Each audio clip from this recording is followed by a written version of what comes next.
Imagine driving down a familiar road, only to find yourself suddenly transported to a different era, strangers in outdated clothes, buildings that shouldn't exist, and a sense that you've crossed an invisible boundary. Could you be experiencing a time slip? These mysterious events challenge everything we know about time and space.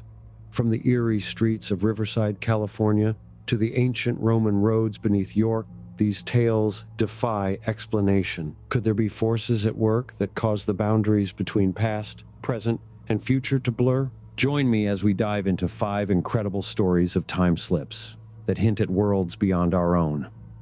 The Dawdleston Messages. In 1985, Ken Webster, a schoolteacher, moved into an 18th century house named Meadow Cottage in the village of Dawdleston, England. He shared the house with his girlfriend Debbie and their friend Nick. They were expecting a quiet, idyllic life in the charming cottage, but strange occurrences soon shattered that hope. It began innocently enough.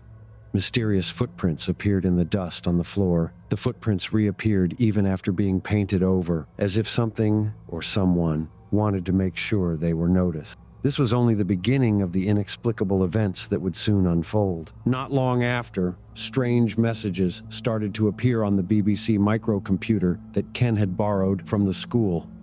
These weren't prank messages or the work of a computer-savvy intruder. Instead, they were written in archaic English, filled with odd spellings and grammar that suggested a much older origin.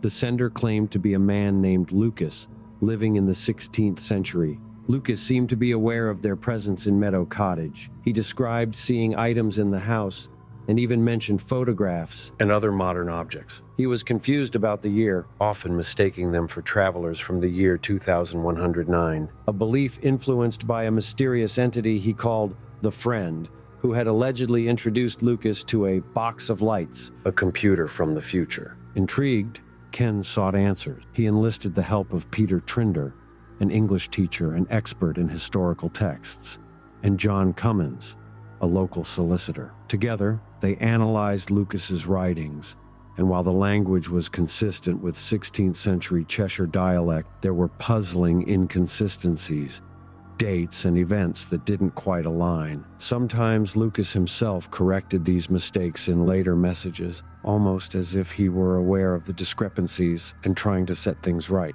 The involvement of the mysterious 2109 entity added another layer to the mystery. The entity communicated in a cryptic and scientific manner, suggesting that Ken, Debbie, and their friends were part of an experiment that could influence the course of history. The entity's motives were never entirely clear, but it seemed to have a vested interest in the communications between the past and the present. Paranormal activity continued at Meadow Cottage. Debbie reported experiencing vivid dreams about Lucas, and sometimes she even felt as though she were seeing through his eyes. Despite their skepticism, the Society for Psychical Research visited the cottage multiple times. They investigated the claims, but found no definitive evidence of paranormal activity. They speculated that the messages could have been caused by intercepted radio signals, or perhaps even a hoax, but their theories couldn't explain the detailed historical knowledge Lucas possessed. Lucas eventually revealed his full name as Thomas Harden, a name that could be traced to historical records of a vicar in Cheshire during the 1550s. However, Lucas's life took a tragic turn. He spoke of being forced off his land and expressed his intent to leave something for his friends in the future, a book that would document his experiences for later generations to find. The Dawdleston Messages remain an unsolved mystery. Were they the product of an elaborate hoax, an experiment by a future civilization, or perhaps a genuine bridge between the past, present, and future? A reminder that time may not be as linear as we think, and that perhaps, under the right circumstances, communication across centuries is not impossible. The Ghost Diner. Picture this. A family is driving through the back roads of Pennsylvania. After miles of empty roads, they spot a diner tucked away in a desolate strip mall. They're starving and decide to take their chances.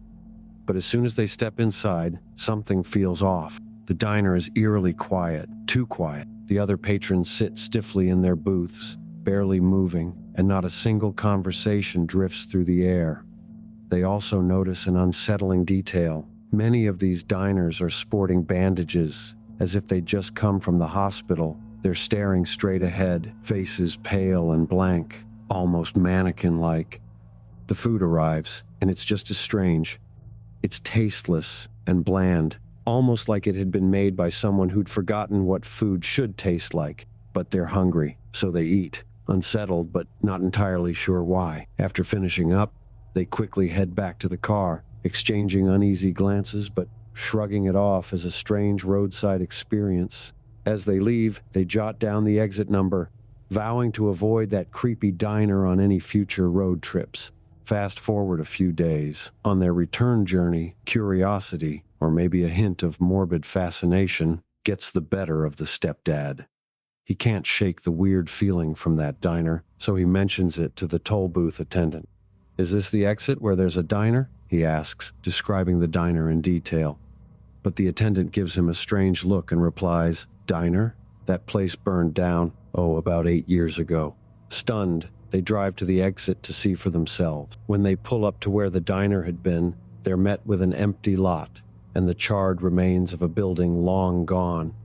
No one could explain it, and the family was left haunted by the realization that they may have been dining in a long-dead establishment, with patrons who perhaps never made it out themselves. Had they simply imagined the whole thing?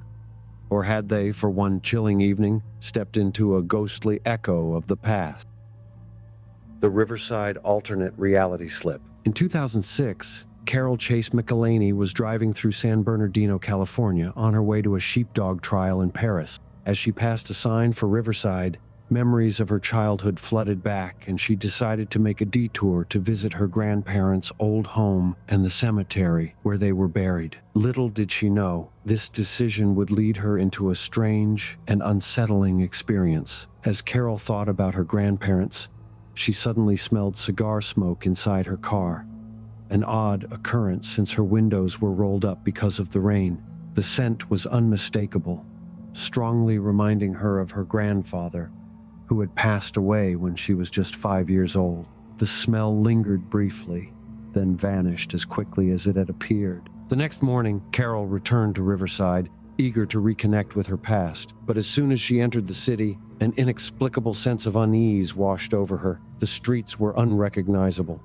She drove to what should have been her grandparents' neighborhood, but the house she remembered was gone, replaced by a bungalow built in the 1920s style. The surrounding houses looked like they belonged to the right time period, but there was something unsettling about them, something that felt wrong, like an eerie replica of her memories. Growing more anxious, she drove to the cemetery where her grandparents were buried, only to find that it, too, was gone. The plot, where it should have been, was fenced off and overgrown with weeds, as if it had never existed. The more Carol explored, the more convinced she became that she had entered a darker, alternate version of Riverside. The people she saw on the streets appeared strange, almost inhuman, and a chilling fear crept over her. She felt an overwhelming sense that if she spoke to anyone, she might become trapped in this altered reality forever. After hours of aimlessly driving through this bizarre version of Riverside, Carol decided to leave. As soon as she passed the city limits, a sense of relief washed over her. Everything seemed to return to normal. Was Carol transported to a parallel version of the city, or was it a vivid hallucination brought on by grief and nostalgia?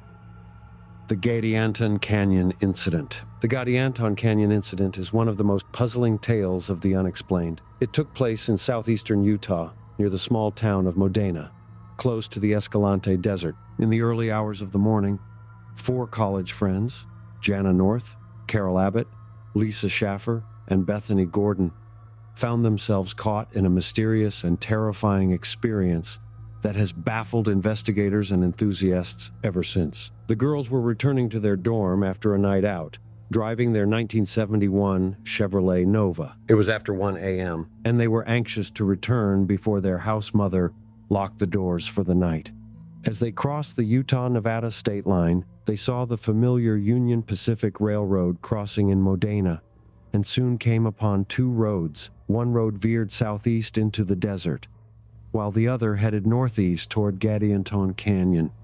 Believing the canyon route would be faster, they chose that path. Not long after they entered Gadianton Canyon, the road beneath them began to change. The black asphalt turned into a smooth white cement, and the desert landscape around them transformed. The familiar surroundings gave way to something strange and unfamiliar. They continued driving, feeling a growing sense of unease as the environment became more surreal. Eventually, the road abruptly ended at a rock wall. Stuck and bewildered, they turned the car around to retrace their steps, only to find that the open desert had vanished. Instead, they were surrounded by grain fields and a lake bathed in an eerie light from a moon that shouldn't have been visible. Feeling increasingly disoriented, the girls pressed on and soon came across a roadhouse or restaurant with a neon sign on the roof, but the symbols on the sign were unlike anything they recognized.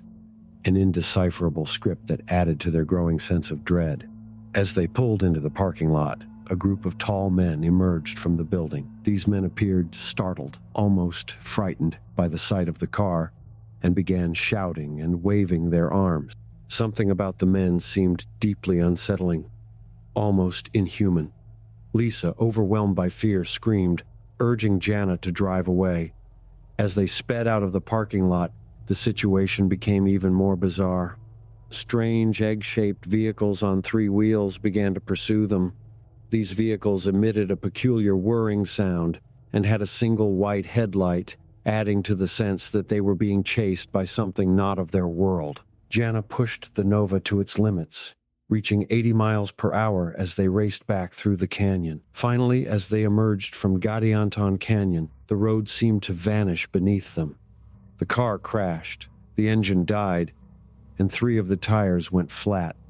Miraculously, the girls were unhurt. With no other choice, they stayed by the wrecked car until sunrise. When morning came, they began walking until they found Highway 56, where they managed to flag down a Utah Highway Patrol officer. The officer found the scene perplexing. There were no tire tracks showing where the car had left the highway, and the tracks from the crash extended only about 200 yards into the desert. Stranger still, the car's right front hubcap was missing, with no sign of where it might have gone.